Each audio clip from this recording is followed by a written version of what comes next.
You are on the rant couch where I rant about whatever my $15 a month plus pages want me to rant about. You can get one of these by being one of those. This one is a doozy and a half. It's from Existence, and it is a full page. So this is going to be half the video in itself.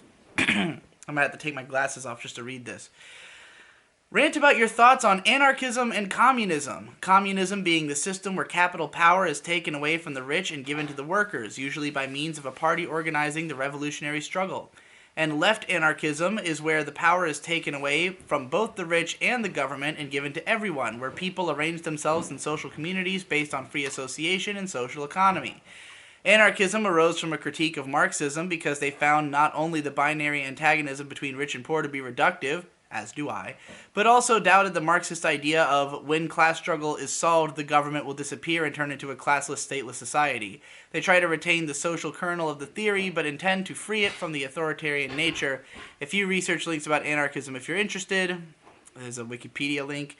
Anarcho-communism is a theory of anarchism that advocates abolition of the state, markets, money, private property, while retaining respect for personal property, and capitalism in favor of common ownership of the means of production, direct democracy, and a horizontal network of voluntary associations and workers' councils, with production and consumption based on the guiding principle, from each according to his ability, to each according to his need.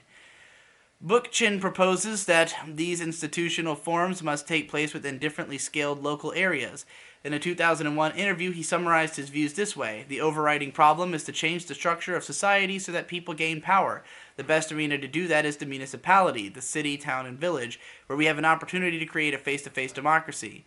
In 1980, Bookchin used the term libertarian municipalism to describe a system in which libertarian institutions of directly democratic assemblies would oppose and replace the state with a confederation of free municipalities. Libertarian municipalism intends to create a situation in which the two powers, the municipal confederations and the noble nation-state, cannot coexist. Its supporters, communists, believe it to be the means to achieve a rational society, and its structure becomes the organization of society. And then we got Chomsky's political views link and then quote, in his youth, Chomsky developed a dislike of capitalism and the pursuit of material wealth. At the same time, he developed a disdain for authoritarian attempts to establish a socialist society as represented by the Marxist-Leninist policies of the Soviet Union. Rather than accepting the common view among U.S. economists that a spectrum exists between total state ownership of the economy and total private ownership, he instead suggests that a spectrum should be understood between total democratic control of the economy and total autocratic control, whether state or private. He argues that Western capitalist countries are not really democratic because, in his view, a truly democratic society is one in which all persons have a say in public economic policy. He has stated his opposition to ruling elites, among them institutions like the IMF, World Bank, and GATT. Looking forward to your thoughts. Okay. So, the anarchist society described here is obviously idyllic. Like, I think that would be what anybody would want. It's just not feasible, because ultimately all that anyone has to do is decide that they do not want to participate, and they will go and take over everything. Like, ultimately, as long as there are people who are willing to support somebody in their campaign to have a regime, which there always will be, that person can take over. And so the only reason that we even need a larger government or, any kind of governing body is to basically prevent yourself from being taken over by someone you don't want to take you over. And ergo, you need that government. You need a government that has some kind of strength to prevent that kind of, that outside influence from taking you over. But you hope that that government will give you as much allowance to be as free as humanly possible within their system. So, like, I totally get why if we were able to implement that sort of communism or that kind of anarchy, like, worldwide, and everybody believed in it and everybody understood the value of it, then yeah, it would work. Like, it's an extremely idealist system. Like, it's kind of like when we think about like Starfleet, right? Like Starfleet is basically like a it's like a libertarian socialist system, but the only reason it's possible is that there's no need to fight over resources. Like they've completely solved resource scarcity. So like states just have no reason to fight each other. There's no reason for you to have war, you know? So like if we were in a situation where somehow everybody's on the same page and nobody has any good reason to like take over, you know, I guess I could see why it would work, but it's just like, how do we improve things within the confines of, you know, still needing a state for protection of your basically lifestyle, you know?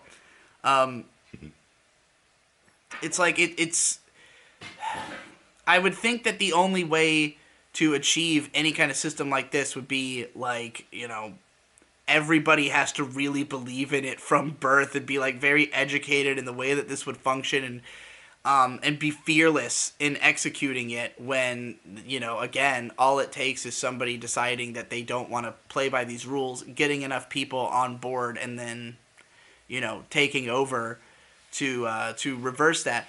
And like a lot of this stuff about like where the power comes from, like power inherently comes from everywhere. You always have the power to make decisions that would alter, you know, who has power and for what reasons. It's just like you'd have to basically leave society, and nobody wants to do that or really views that as like a viable option, but it kind of is. It's like you could just go and become a freestanding society. You know, there are like communistic villages that exist in America. There are communes. You can go and be a part of something like that, you know. Granted, you will still be taxed. There's probably a way to get around that. There's probably a way to... Maybe we could set up a deal where if you belong to, you know, some kind of commune that has... you know, give a special tax break to people who are living in those kinds of societies or something. I don't know, but like you can choose to remove yourself from the system of how things work. I mean, isn't the Amish basically that?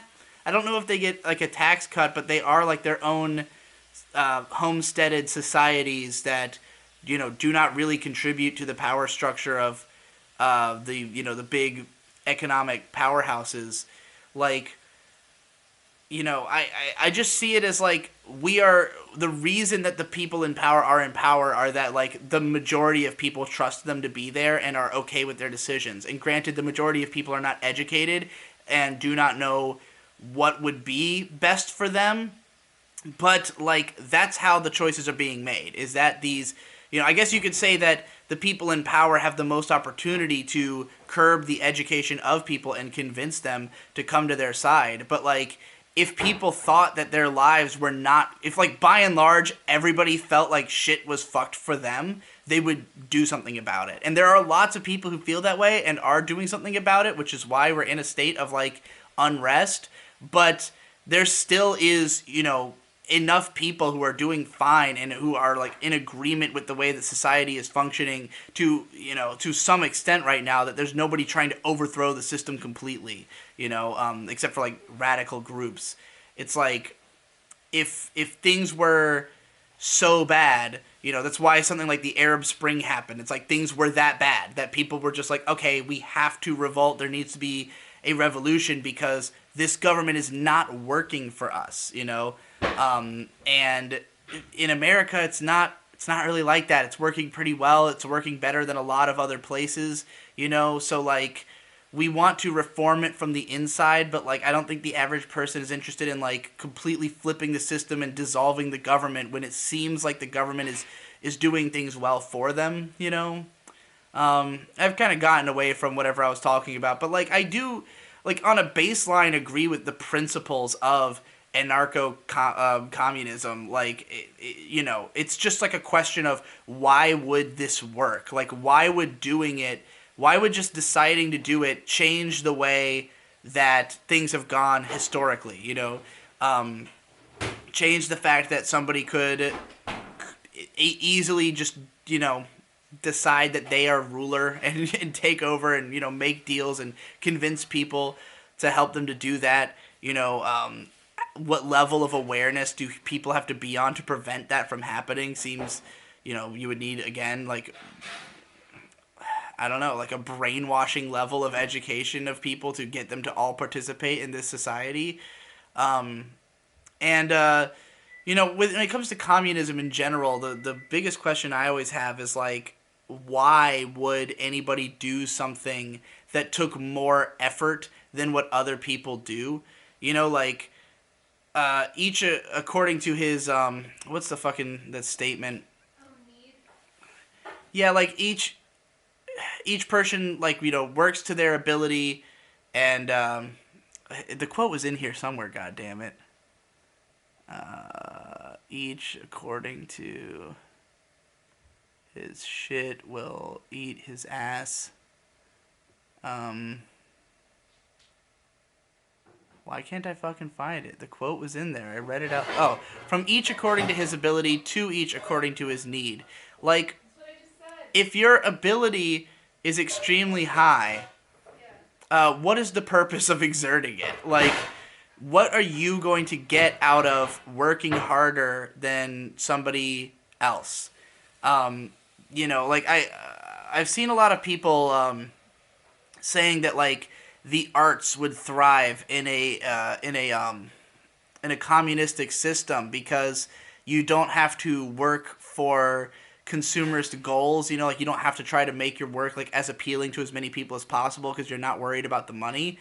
And I always have to think, like, well, why would you be allowed to do art as a job? Like, are you not going to have to get a regular job at the same time? Because, like, you can't prove the worth of your art to society. And if you could just be an artist just because you feel like it, why would anybody not do that? Like, why would it not be that everybody just does shitty art and says, I'm an artist, you can all go to, like, who's going to till the field if you don't have to? If there's no one, like, how are we judging what is each person's ability that we are, holding them to be in according to? It's just a strange, like, I can't imagine human beings choosing to participate in a system that functioned this way. It's just too idealistic, in my view. It doesn't seem to function out of an understanding of human nature. But, that's just my opinions at a glance on the basis of what I've read here.